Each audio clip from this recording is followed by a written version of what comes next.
Comment ça va, Johanna? Ça va très bien. Bien réveillée? Oui, bien réveillée, très bien réveillée, oui. Alors, merci. On était en compagnie nous sommes toujours en compagnie de Hiram Ayameh. Il nous parlait de sa passion du métier. Et c'est vraiment une passion contagieuse, hein. Vous aussi, vous baignez là-dedans depuis longtemps avec beaucoup de passion, n'est-ce pas? Tout à fait, oui. Et la comédie musicale, c'est quoi votre histoire vous et la comédie musicale, c'est une histoire qui date de combien de temps? Alors, c'est une histoire qui date de très longtemps, depuis mon plus jeune âge. Comme j'affectionne à le dire, c'est depuis mes couches culottes en fait. J'ai un peu l'art de la bougeotte quoi. Donc du coup, ouais, moi j'ai commencé très tôt la danse, après je me suis initiée au théâtre très jeune, et puis à la musique, le chant, et puis ben, naturellement, sachant que la comédie musicale est le genre par référence qui combine toutes ces passions que j'affectionne, donc pour moi c'est naturel de m'orienter là-dedans. Et comment on se dit, on vient par exemple dans un pays africain pour y implémenter la comédie musicale avec des personnes sur le terrain? Alors, c'est vrai que c'est un travail de longue haleine, je ne vais pas vous mentir, parce que c'est un genre qui est encore peu connu et peu reconnu, en tout cas en Afrique. En Afrique du Nord, je sais que ça fonctionne pas mal. J'ai aussi des échos du Cameroun, où ça commence quand même à se développer, même au Bénin d'ailleurs. Mais pour moi, c'était important d'incorporer ça, ça fait partie de la vie artistique. Et c'est un travail tellement riche pour un artiste. Pour moi, tout artiste devrait passer par là, parce qu'en fait, dans cette discipline, on touche à tout. C'est génial, enfin, c'est hyper galvanisant, c'est hyper enrichissant pour un artiste de passer par ce style. C'est un réel challenge. À quand le Broadway, Côte d'Ivoire? Mais ça a déjà été fait. C'est ce qu'elle fait. C'est exactement ce qu'elle fait. Ouais. Ouais. Ah oui? Et ça se passe bien. Est-ce que le fait, je demandais à Hiram, est-ce que le fait d'être en Afrique, le pays du rythme, de la chaleur, du contact, ça a un avantage? Alors, ça inspire beaucoup, ça c'est sûr. Et ce qui est génial, c'est que sur mon parcours et sur ma route, j'ai croisé pas mal de talents, de gens en fait qui, au final, étaient peut-être aux antipodes de ça, mais se sont découverts un réel engouement pour l'art. On est emballés, hein, n'est-ce pas Marco? Et donc voilà, donc ça fait quelques années que ici je crée, je monte, j'écris et je joue justement dans ces comédies musicales-là. Et c'est génial parce que justement la dernière en date, Chicago, c'était une adaptation à la sauce franco-ivoirienne d'un standard de Broadway. Et c'est là où justement les gens nous ont dit on a voyagé sans avoir à payer un billet d'avion. Donc c'est génial. Et même pour les artistes qui n'ont peut-être pas forcément l'occasion, les moyens je sais pas comment vous dire, de parachever leur enseignement artistique pour aller, je sais pas, en France, au Canada, aux États-Unis ou ailleurs, bah, du coup ça s'invite ici. Et c'est là où on se rend compte qu'il y a du potentiel pour ce genre-là. Et après Chicago, il y a d'autres représentations que vous préparez ou qui ont été déjà faites à côté de Chicago. Allez, Comment ça se passe? Dites-nous tout. En fait, ça peut elle en a fait plusieurs comédies musicales ici à Abidjan, et même elle en fait de temps en temps à Paris et ailleurs. Maintenant, là, on a voulu se lancer dans un truc complètement différent. C'est-à-dire? Dans une pièce de théâtre classique. D'accord. Ouais. On a voulu se lancer dans une pièce de théâtre classique, et du coup, on a décidé de prendre une pièce de théâtre qui a été jouée à l'international, qui s'appelle La Vénus à la fourrure, de David Ives. Et ça parle de quoi? Ça, je laisserai Johanna dire. Ben oui, d'accord. Honneur aux dames. Merci beaucoup.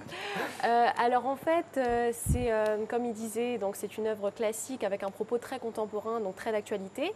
Et c'est l'histoire en fait d'un metteur en scène, donc tenu par mon collègue Hiram, qui au terme d'une journée d'audition pour son premier rôle de sa future pièce de théâtre, donc La Vénus à la fourrure, cherche sa comédienne phare, mais au terme d'une journée peu fructueuse où il est tombé un petit peu sur tout et n'importe quoi, va se présenter une comédienne qui n'était pas prévue au programme, mais qui va chambouler tous les codes d'une audition, on va dire, normale et basique.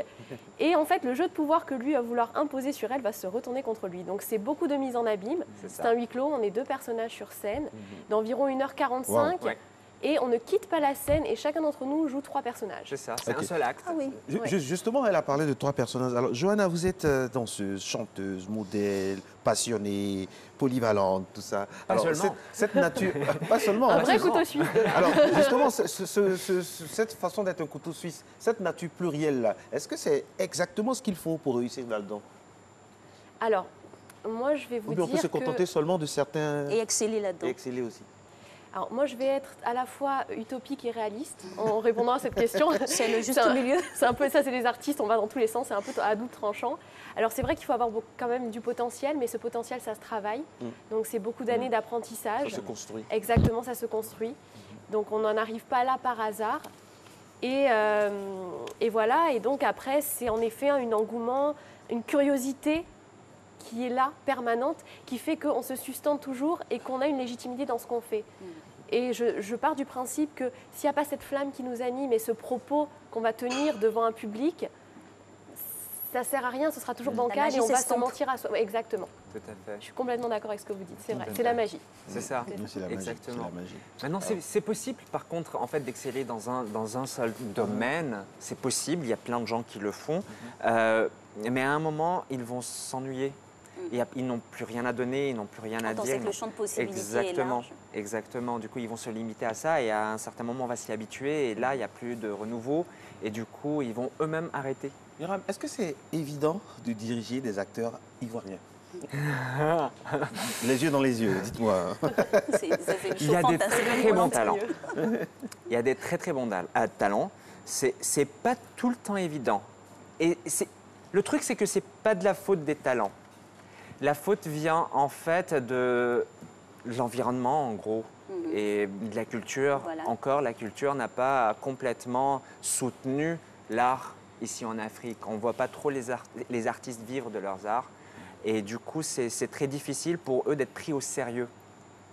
Et donc, c'est très difficile, par exemple, quand je suis sur un plateau de tournage ou quand je suis en train de coacher en privé les acteurs avant de monter sur scène ou d'être sur un plateau de tournage, je sens tous les blocages, je vois tous les blocages qu'il peut y avoir sur eux. Toutes les inhibitions, Oui, on est en dedans. Exactement. Il y a des influences. Exactement. Et du coup, des fois, on a deux catégories. Ceux qui ne vont pas jouer, donc ils vont pas, c'est-à-dire s'exprimer, donc ils vont rester un peu dans leur coin. Et ceux qui vont complètement s'ouvrir, mais pas vrai de la bonne manière, c'est-à-dire ils vont être complètement, ils vont exagérer, ils vont surjouer. Et donc il n'y a aucune émotion et aucune empathie envers eux quand on les regarde, et du coup ils vont rester dans ces clichés. Et il n'y a pas de variation, et ça c'est très difficile. Mais au fur et à mesure, on arrive quand même à les amener, à réajuster. Je travaille sur à peu près 4-5 productions en ce moment, et on commence à voir les acteurs avec qui je travaille le plus souvent. Ils commencent à shifter, ils commencent à comprendre la méthodologie, ils commencent à comprendre, ok d'accord, c'est un travail en fait qu'il faut que je fasse avant de vraiment monter sur scène. Et d'ailleurs, nous, ça nous fait 6 mois qu'on travaille sur La Vénus à la fourrure, non-stop. Et on va 6 mois pour une 6 mois pour une Oui. seule représentation. Et pendant ces 6 mois, en fait, des fois, on fait 14 heures de répétition. Et on ne s'arrête pas. Et des fois, on peut rester sur une seule scène pour toute une journée. Juste pour vraiment trouver les bons arguments, le détail qu'il faut pour vraiment trouver cette connexion et que le public puisse rentrer vraiment avec nous dans notre Justement, pour terminer, atmosphère. quel public on a? Est-ce que le public C'est est la demandeur, question. Johanna? Oui. Pour terminer, il reste 1 minute.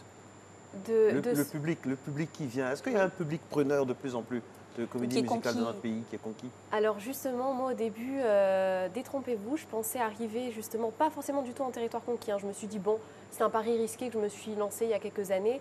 On lance, on verra bien ce que ça donne. On n'est jamais mieux servi que par soi-même. Je me suis dit, écoute, un jour ça. lève-toi, au lieu de te dire, il n'y a rien qui se fait, ben, fais-le toi-même.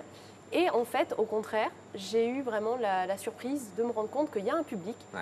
Les gens sont demandeurs C'est ça. et les gens sont demandeurs de spectacles de qualité. Oui. Et beaucoup de gens maintenant qui voyagent partout dans le monde, qui auront accès à plein de spectacles, quand ils reviennent ici, le fait de revibrer, de vivre ces émotions-là, il y a un public qui est demandeur. C'est ça. Ça, c'est sûr et certain. Maintenant, j'espère juste qu'on aura un peu plus, bon, c'est le côté utopique, hein, de subventions, d'aide, Exactement. parce que c'est vrai que sans C'est ça, pas si utopique que ça, voilà, on puisque peut ça pas suscite monter des des vocations. ça suscite Oui. des vocations, mais bon, c'est voilà. Vous avez Nous, tenté de contacter le ministère de la Culture, peut-être? Nous, par exemple, la pièce de théâtre La Vénus à la fourrure, on a même commencé sans metteur en scène. On s'est lancé comme ça là-dedans, on s'est dit, bon, on adore ce texte, on aimerait bien l'explorer, on a commencé à l'explorer ensemble. Et du coup, au fur et à mesure, on a commencé à trouver les éléments et les rajouter pour vraiment créer ce grand spectacle. D'ailleurs, qui se joue le 23 mai à l'Institut français à 20h et on espère vous voir là-bas. Ah ben oui. On l'espère Ah oui, vraiment. 23 Vous mai. allez adorer. Et c'est interdit aux moins de 16 ans. Ça, il faut que je le précise, ouais. Ah oui? C'est interdit au moins de 16 ans, Ouais. oui. Pourquoi? On saura si on y va. Ah oui, c'est vrai. Pourquoi on saura si on y va?